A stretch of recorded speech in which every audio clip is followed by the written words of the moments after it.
Émission spéciale depuis les 12e journées nationales d'études et de formation avec le GIT, groupement des infirmiers du travail, depuis le Kind Arena de Rouen. De retour à Rouen, nous sommes toujours au Kind Arena. Merci de nous rester fidèles. Nous clôturons petit à petit les 12e journées nationales d'études de la formation, en tout cas cette journée d'ouverture, puisqu'il y a encore 2 journées à suivre pour ce forum qui est consacré à l'infirmier, acteur de la promotion de santé au travail vers une culture de la prévention. C'est un thème fédérateur que nous avons tenté un peu d'expliciter, comme on dit chez nous avec les intervenants depuis le début de cette journée. On reçoit 2 infirmières au travail, service inter-entreprise pour l'une et en entreprise pour l'autre. Sylvie de Witt. Bonjour Sylvie. Bonjour. Et nous avons Martine Vandamme. Bonjour Martine. Bonjour. En inter-entreprise pour Sylvie. Tout à fait. Et en entreprise pour Martine, la différence ? Inter-entreprise. Alors, inter-entreprise, nous gérons X entreprises et les salariés viennent vers nous dans un centre administratif. D'accord. Vous vous êtes fixé sur une seule entreprise ? Moi, je travaille dans une entreprise avec un médecin d'un service inter-entreprise. D'accord. La perplexité de votre travail, c'est que vous êtes obligé de bouger, d'avoir différents profils. Je dirais, moi, dans mon cas actuellement... On est toujours sur le risque chimique, là, on précise bien aux auditeurs. Oui, tout à fait. Alors, à ce jour, dans le service inter, donc les gens viennent au service inter et si des conditions nous interpellent, nous nous rendons dans les entreprises. D'accord. Membre du GIT aussi ? Oui, bien sûr. Bien sûr. Voilà, qui fête son 30e anniversaire. Vous avez un colloque, entre guillemets, enfin vous allez débattre un peu avec vos collègues demain. Un thème ? Oui. Ça va être lequel ? Le risque chimique. Le risque chimique et la prévention. Le risque chimique. On va essayer d'en savoir un peu plus avec Anne-Marie sur justement ce qui va être à l'intérieur de tout cela. Oui, ici, l'axe fort, c'est quand même la prévention primaire et la culture de prévention, qui est le fil conducteur de vos rencontres, me semble-t-il. Et bien sûr, la place prépondérante de l'infirmier dans ce domaine. Alors, j'aimerais connaître les axes de réflexion que vous allez proposer, en sachant que vous êtes plusieurs intervenants et pas seulement vous deux demain. Est-ce que vous avez des axes forts à nous proposer en termes de prévention ? Alors, le risque chimique. Fondamentalement, nous parlerons d'abord des agents chimiques, je dirais dangereux, je dirais un peu classiques. Et après, nous aborderons tout ce qui est CMR, donc les cancérogènes, mutagènes, reprotoxiques. CMR, c'est cancérogènes, mutagènes, reprotoxiques. D'accord.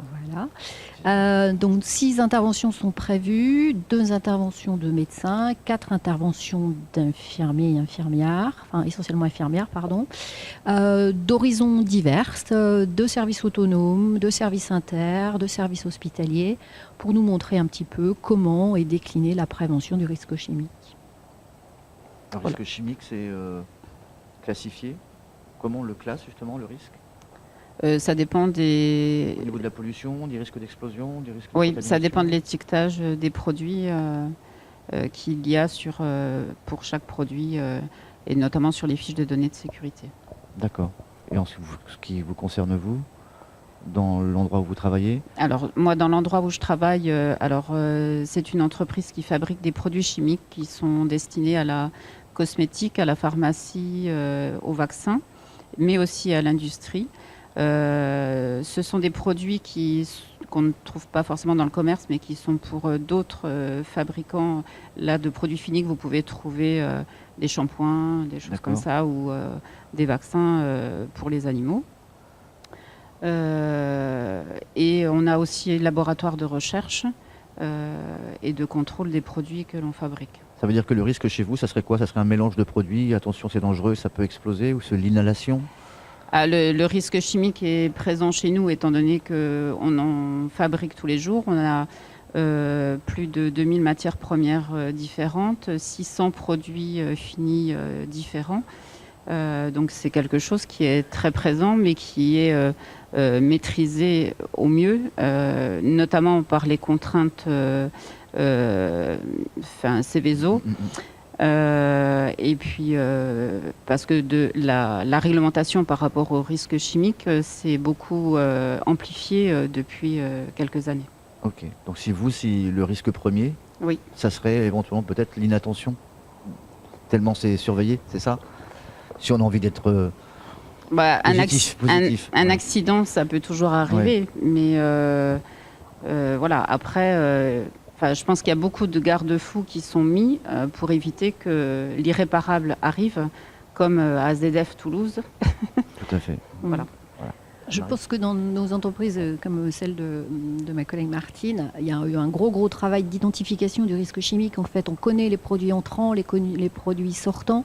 Du coup, on sait mieux maîtriser. On met en place des mesures de prévention collectives et individuelles pour éviter les expositions de nos salariés. Et après, on mesure si les salariés ne sont pas exposés. Donc, mesure par des prélèvements d'atmosphère. Donc, on va mesurer si Monsieur Tartampion est exposé à un produit X dans l'air. Et après, on peut très bien mesurer sur l'individu, soit de façon urinaire, parce que c'est plus facile à réaliser, ou soit par des prélèvements sanguins, ou même des prélèvements de cheveux ou autres. Voilà. On entend dans vos propos l'importance du travail en réseau. Vous parlez de ce que vous faites avec les médecins, avec d'autres praticiens.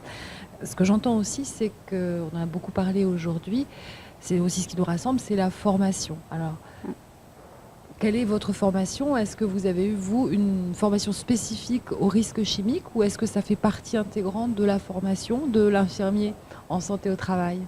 Est-ce que vous avez des modules spécifiques? Alors, Martine et moi, Martine, je ne sais pas, moi en tout cas, j'ai fait, je ne sais plus Martine si tu l'as fait ou pas, j'ai fait la licence santé-travail il y a quelques années. Il y a bien entendu un module risque chimique. Étant dans une grosse entreprise du monde de la chimie, j'ai fait de nombreuses formations aussi en interne. J'ai aussi été beaucoup formée par un médecin qui avait beaucoup d'expérience et qui m'a beaucoup appris. Et après, on apprend bien entendu tout le temps, au fil de l'eau, tous les jours, puisque la technique évolue, les techniques évoluent et la nécessité bien entendu de rester formée pour rester compétente. Vous partagez ce... Oui. Moi, j'ai également fait donc le diplôme interuniversitaire de santé au travail et puis la licence professionnelle.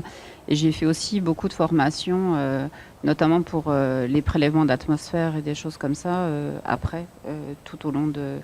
Puisque ça fait 15 ans maintenant que je suis dans l'entreprise, donc je me suis formée, régulièrement. Vous avez une formation nécessité. presque de chimiste? Oh non, on ne va pas dire jusque-là quand même. Non. Mais, Peut-être pas, non. Et On votre- a été formés notamment Ouais, par l'INRS. On est allé plusieurs fois à l'INRS faire des D'accord. stages de formation par le pôle chimie. Votre parcours à toutes les deux, avant d'être infirmière de santé au travail, c'était quoi?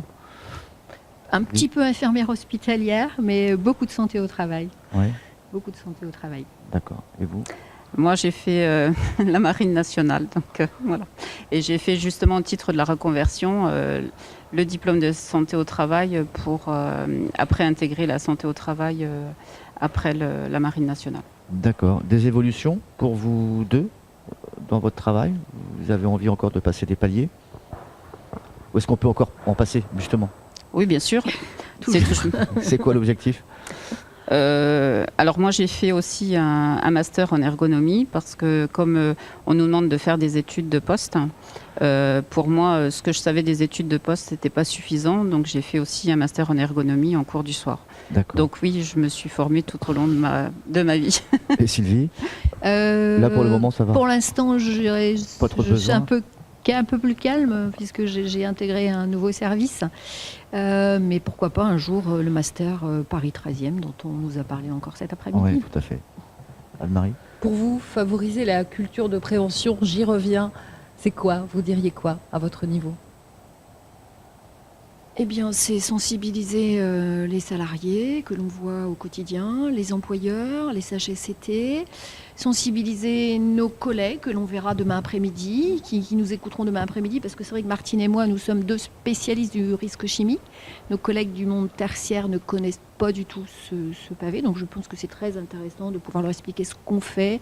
Martine décrira un peu son activité qui est vraiment très, très importante au sein de son entreprise, Céveso, parce que c'est vrai que les entreprises du monde chimique sont très en avance par rapport à beaucoup d'autres entreprises, de par, je pense, les risques importants et la volonté de mettre en place une prévention réelle pour la santé des salariés. Martine? Oui. Sylvie? C'est l'heure de se quitter.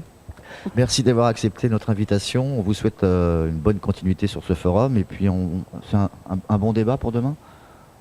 c'est ça? Oui, tout à fait. Demain Nous espérons. matin Demain après-midi. Demain après-midi, à quelle heure? après-midi. On fait un peu de pub. 13h30. 13h30. Vous êtes conviés. Très bien, on viendra. De beaux échanges. Merci à vous. Et à très bientôt, au revoir. Merci, Merci, au au revoir. revoir.